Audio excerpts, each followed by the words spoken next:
Hi అండి, నేను మీ Chandrakala. Welcome to Chandrakala maths world. ఈరోజు మనము 10th క్లాస్కి సంబంధించి 4 మార్క్స్ ఇంపార్టెంట్ ప్రాబ్లం. ఈ ప్రాబ్లం లేకుండా మనకు క్వశ్చన్ పేపర్ ఉండదండి. ఈ నెక్స్ట్ రాబోయే గ్రాండ్ టెస్ట్ కావచ్చు, ఫైనల్ ఎగ్జామ్ కావచ్చు, కంపల్సరీ మనకి పాలినామియల్స్ నుండి ఒక గ్రాఫ్ ప్రాబ్లం వస్తుందండి. ఈ గ్రాఫ్ ప్రాబ్లం పైన 4 మార్క్స్ క్వశ్చన్ ఉంటుంది. చూడండి,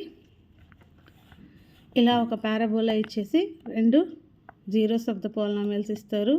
వీటికి సంబంధించి వే ఆఫ్ క్వశ్చనింగ్ ఎలా ఉంటుందో చూద్దాం.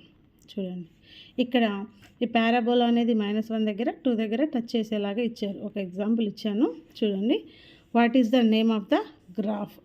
ఈ గ్రాఫ్ పేరు ఏంటి? Parabola.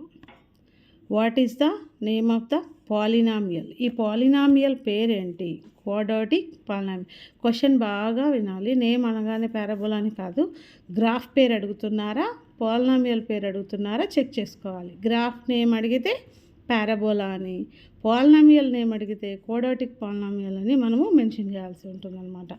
Next, how many zeros are there? ఎన్ని చోట్ల ఎక్స్ యాక్సెస్ని టచ్ చేస్తూ ఉందో అన్ని జీరోస్ ఉంటాయన్నమాట. సో యాక్చువల్గా క్వాడ్రాటిక్ పాలినామియల్ అంటే 2, ఒక్కొక్కసారి ఒకే జీరో ఉండేలాగా కూడా ఇస్తారు. సో దాన్ని మనం చూసుకోవాలి. ఎక్స్ యాక్సెస్ని ఎన్ని చోట్ల టచ్ చేస్తూ ఉంది అనేది మనం అబ్జర్వ్ చేసుకోవాలి.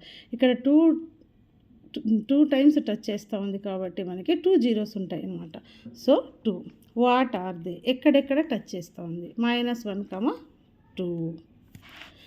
What is the sum of the zeros? ఈ రెండింటి యొక్క సమ్ ఏంటి? -1 + 2 = 1.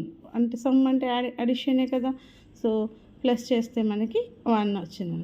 Next, what is the product of the zeros? -1 × 2 = -2. ఈ రెండింటిని ప్రోడక్ట్ కాబట్టి మల్టిప్లికేషన్ చేస్తే -2 వస్తుంది అన్నమాట. దీనిపైన క్వశ్చనింగ్ ఇలా ఉంటుందన్నమాట. ఇంతకు మించి వేరే ఏమి ఉండదండి. సో 1 2 3 4 5 6 ఈ 6 ప్రాబ్లమ్స్ అడిగిన క్వశ్చన్ ఏంటి అని మనం అబ్జర్వ్ చేసినట్లయితే ఈ 6 క్వశ్చన్సే ఉంటాయి. 6లో 4 ఉంటాయి అన్నమాట. బాగా ప్రాబ్లమ్ని మనము చదివినట్లయితే ఈజీగా ఆన్సర్ చేయొచ్చు అన్నమాట. ఇలాంటి మరిన్ని ఇంపార్టెంట్ ప్రాబ్లమ్స్ కోసం సబ్స్క్రైబ్ చేసుకోండి మన ఛానల్ని, Chandrakala maths world. Thank you.